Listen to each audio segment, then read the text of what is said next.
اللهم صل على سيدنا محمد وأشغل الظالمين بالظالمين.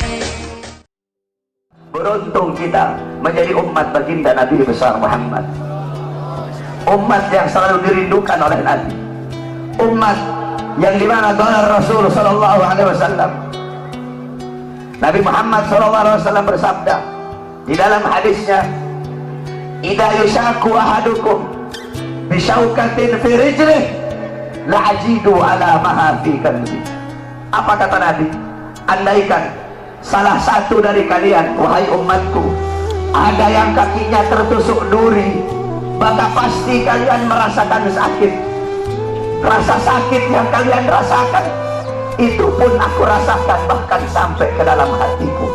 Umat yang selalu dicintai oleh Nabi Muhammad, umat yang selalu diperdulikan oleh Nabi Muhammad. Sayyidatuna Aisyah radhiyallahu anha, beliau pernah melakukan suatu pekerjaan yang disenangi oleh Nabi, sehingga Nabi mengangkat tangan dan berdoa, Allahumma ighfir li Aisyah ma qaddamat wa ma akharat ma adharat wa ma abtanat. Ya Allah, ampuni dosa-dosa Aisyah yang telah lalu, yang telah lalu, yang akan datang, yang tampak, yang tidak tampak. Ampuni dosa Aisyah ya Allah. Siti Aisyah loncat-loncat. Siti Aisyah sangat senang dengan doa Nabi Muhammad. Nabi berkata, wahai Aisyah, apakah kamu senang dengan doa seperti itu? Kata Siti Aisyah, siapa yang tidak senang didoakan manusia mulia sepertimu ya Rasulullah. Kata Nabi, wahai Aisyah, kalau kamu senang dengan doa seperti itu, ketahuilah doa seperti itulah yang setiap yang setiap saat, setiap pagi, siang, sore, malam, setiap waktu aku mintakan kepada Allah untuk umatku. Nabi Muhammad begitu peduli kepada kita sebagai umat. Beruntung kalian menjadi umat yang dimana qala Sayyidina Ali karamallahu wajhah, inna Rasulullah fi akhir nafsi haradat syafataihi marratain fa'algaitu sam'i fasamituhu yaqul ummati ummati faqbilu Rasulullah. Sayyidina Ali berkata, Nabi Muhammad pada saat detik-detik terakhir nafasnya, aku melihat bibir beliau menggerakkan dengan 2 kali gerakan. Aku dekatkan telingaku, aku mendengar beliau berkata, ummati ummati umatku umatku, kata Nabi Muhammad SAW.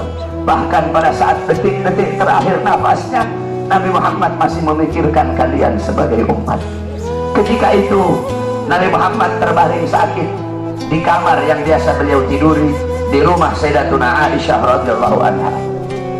Allah berkata kepada Jibril, wahai Jibril, turun kamu sampaikan kepada Muhammad, aku berikan kepada dia 2 pilihan. Apakah dia akan memilih aku atau dia memilih kehidupan dunia? Kalau dia memilih kehidupan dunia, akan aku panjangkan umurnya. Tapi kalau dia memilih aku, sampaikan kepadanya, pada hari ini akan datang ajalnya. Turun Jibril membawa firman tersebut. Kemudian Jibril menyampaikan, ya Rasulullah, Allah memberikan kepada kamu 2 pilihan. Apakah engkau memilih Allah atau memilih dunia? Kalau engkau memilih Allah, pada hari ini akan datang kematianmu.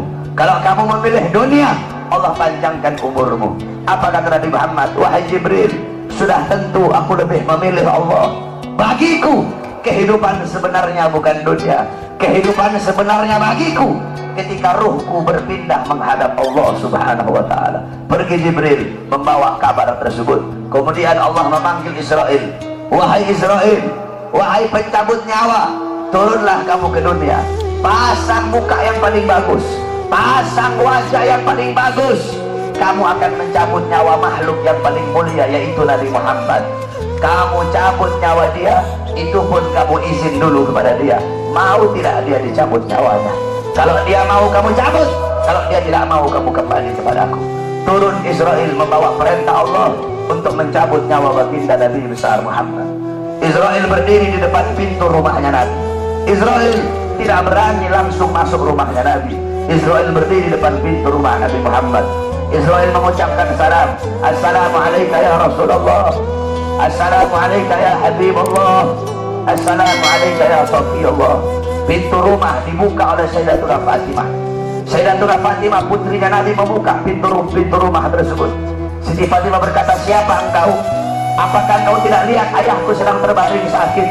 Israel menjawab, aku yang memisahkan anak dengan orang tua, aku yang memisahkan orang tua dengan anak, aku yang memisahkan suami dengan istri, aku yang memisahkan istri dengan suami, aku yang menjadikan anak-anak menjadi yatim, aku yang menjadikan istri-istri menjadi janda, aku yang meramaikan kuburan, aku pemisah antara kehidupan dan kematian. Aku adalah Israel. Allah memberikan mandat kepada aku untuk mencabut nyawa seluruh makhluk, dan aku datang ke sini untuk mencabut nyawa makhluk yang paling mulia, baginda Nabi besar Muhammad. Siti Fatimah lari menangis. Siti Fatimah kembali ke pangkuan ayahnya. Siti Fatimah berkata, wahai ayahku, engkau akan wafat. Wahai ayahku, kau akan meninggal dunia. Israel sudah ada di depan ingin mencabut nyawamu ya Rasulullah. Rasulullah berkata, jangan kau bersedih wahai Fatimah. Wahai Fatimah, ketahuilah, setelah kematianku, engkau adalah manusia yang pertama kali akan menyusulku. Setelah kematianku nanti kelak, engkau adalah manusia yang pertama kali masuk surga setelah aku. Siti Fatimah mengusap air matanya. Datang Israel berdiri di hadapan Nabi Muhammad. Israel berkata, ya Rasulullah, dengan segala kerendahan hatiku, aku datang kemari untuk mencabut nyawamu atas perintah Allah. Aku izin dulu kepadamu, apakah kau mau dicabut nyawa? Kalau engkau mau, aku cabut. Kalau kau tidak mau, aku kembali kepada Allah Subhanahu wa ta'ala. Nabi Muhammad berkata, ya Jibril, wahai Jibril, aku belum puas meninggalkan umatku kalau belum diberi jaminan oleh Allah Subhanahu wa ta'ala. Nabi Muhammad masih memikirkan nasib kita sebagai umat. Nabi Muhammad pergi menghadap apa? Jibril pergi menghadap Allah.